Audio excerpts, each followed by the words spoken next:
बिस्मिल्लाहिर्रहमानिर्रहीम। अस्सलामु अलैकुम वरहमतुल्लाहि वबरकातुहू। उम्मीद करती हूँ आप सभी ईमान और सेहत की बेहतरीन हालात में होंगे इंशाल्लाह ताला। ये वीडियो तमाम मुसलमान उम्मत के लिए एक ट्रिगर वार्निंग, एक डिस्क्लेमर है, क्योंकि अगर इसके बाद अगर आपको समझ में नहीं आता कि आपको अपने ईमान और या आपको अपने ऊपर होने वाली चीज़ों के लिए खुद लड़ने की ज़रूरत है, खुद आवाज़ उठाने की ज़रूरत है। आप अगर इस खुशफ़हमी में हैं कि मुसलमान मुल्क आएँगे, सऊदी आएगा या टर्की आएगा या ईरान और इराक आएगा आपके लिए लड़ने को, तो इस खुशफ़हमी को आप भूल जाएँ।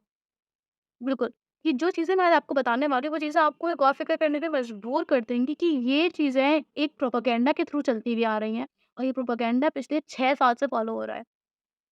इन सब का मास्टरमाइंड एमबीएस है। मैं उसको मोहम्मद कभी नहीं बोलती, क्योंकि मेरी नज़र में वो जाहिल और वो ज़ालिम नार इस नाम मुबारक के काबिल नहीं है, मेरी नज़र में। आपको क्या लगता है, वो आप प्लीज़ अपने ओपिनियन ज़रूर शेयर कीजिएगा। बहरहाल, ये सब क्यों और कैसे हो रहा है, मैं आपको बताती हूँ। चाहे वो फ़लस्तीन का वॉर हो, चाहे वो अल्कोहल का खुलना हो, चाहे वो नॉन मुस्लिम्स को मदीना विज़िट करना हो, ये तो नॉर्मल चीज़ है ना, ये तो अभी हो रही है। नहीं, ये जो चीज़ें 6 साल से चली हुई आ रही हैं, दुनिया भर में हो रही है, इन सब के पीछे भी एमबीएस का हाथ है। 2019 दिसंबर में एक समिट बुलाई गई थी। ये समिट मलेशिया के मतलब मलेशिया के हेड चीफ से इनिशिएट हुई थी। इसमें वो इस सब चीज़ों को जो है वो होस्ट कर रहा। इसमें जितने भी मुसलमान मुल्क हैं वो आए थे। मतलब उनका पार्टिसिपेशन था कि जो सऊदी ने मेजर चेंजेस किए हैं शरीयत में, वो चीज़ें एक्सेप्टेबल नहीं थी। चाहे वो फ़िल्म्स का लॉन्चिंग हो, चाहे वो थिएटर बनवाना हो, चाहे वो फ़याशी को आम करना हो, चाहे वो फ़ितने और जो चीज़ें हैं, मतलब लिव इन रिलेशनशिप्स या जो इलिजिट रिलेशनशिप्स और जो कॉन्टेक्ट्स होते हैं उनको सोशली और पब्लिकली एक्सेप्ट करना हो, ये सब चीज़ें एक्सेप्टेबल नहीं थी। इन सब चीज़ों पर आवाज़ उठाने के लिए ये समिट बुलाई गई। इस समिट को देखकर एमबीएस बौखला गया, वो पैनिक हो गया सीरियसली।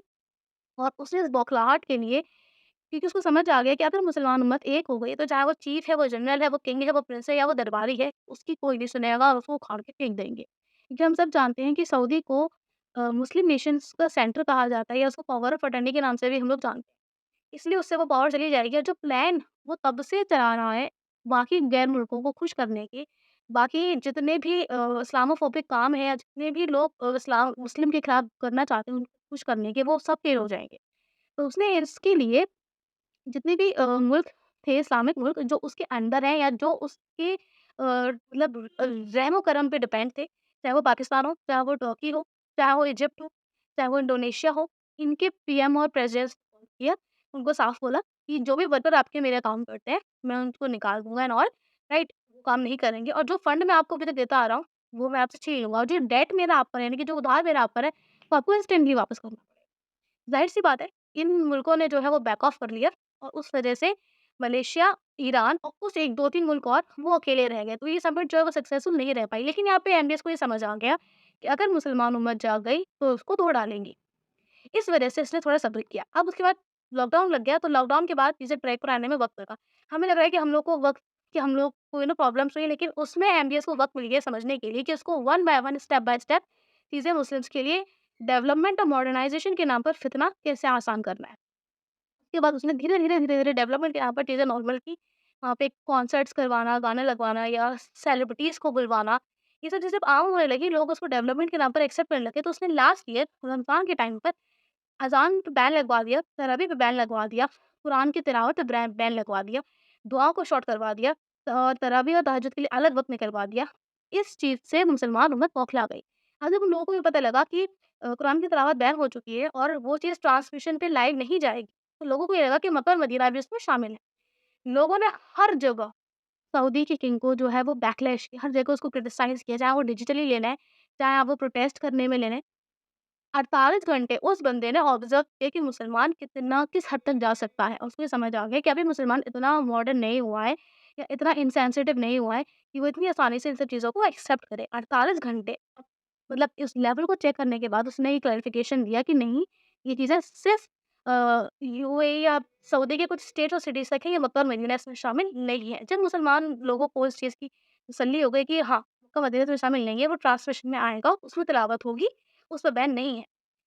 तब जाकर लोग नॉर्मल हुए। मेरा एक नॉर्मल सा सवाल है कि थेरेपी में बैन लगवाने का क्या फ़ायदा? मैं भी एक मुसलमान हूँ अल्हम्दुलिल्लाह, और मैं हर जुमा, हर खुतबा मैं मस्जिद में जाकर पढ़ती हूँ, मैं मस्जिद में जाकर सुनती हूँ। मैं अल्हम्दुलिल्लाह मैं तरावीह मस्जिद में जाकर अदा करती हूँ, तो मैं आगे पढ़ती हूँ।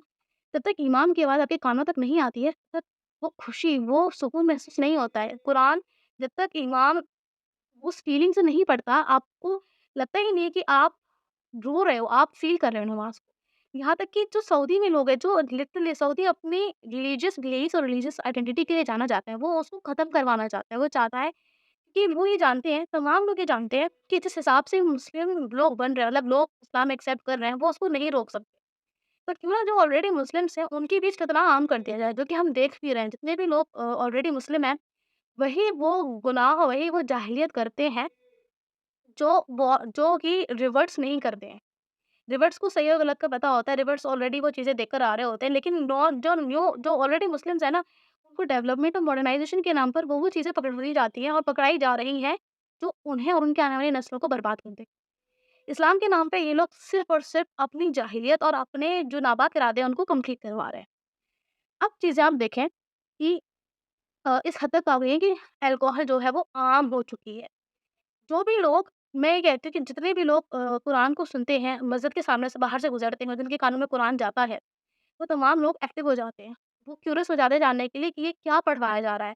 कितने ही लोग इस वजह से मस्जिदों में जाकर सवाल करते हैं, कुरान को सुनते हैं, समझते, पढ़ते हैं, अपने घरों में जाके रिसर्च करते हैं, स्कॉलर से मिलते हैं, मुफ्तियों से मिलते हैं, आलिम से मिलते हैं। ये खुद ही से ये चीज़ें शुरू कर देते हैं कुरान पढ़ने और समझने के लिए और फिर वो अल्हम्दुलिल्लाह इस्लाम एक्सेप्ट कर लेते हैं। इसके अलावा जो फ़लस्तीन वॉर चल रहा है या जो इज़राइल वॉर चल रहा था, मैं सीरियसली कह रही हूँ कि कितने मुसलमान मुल्क हैं जिनको डेवलपमेंट की ज़रूरत है।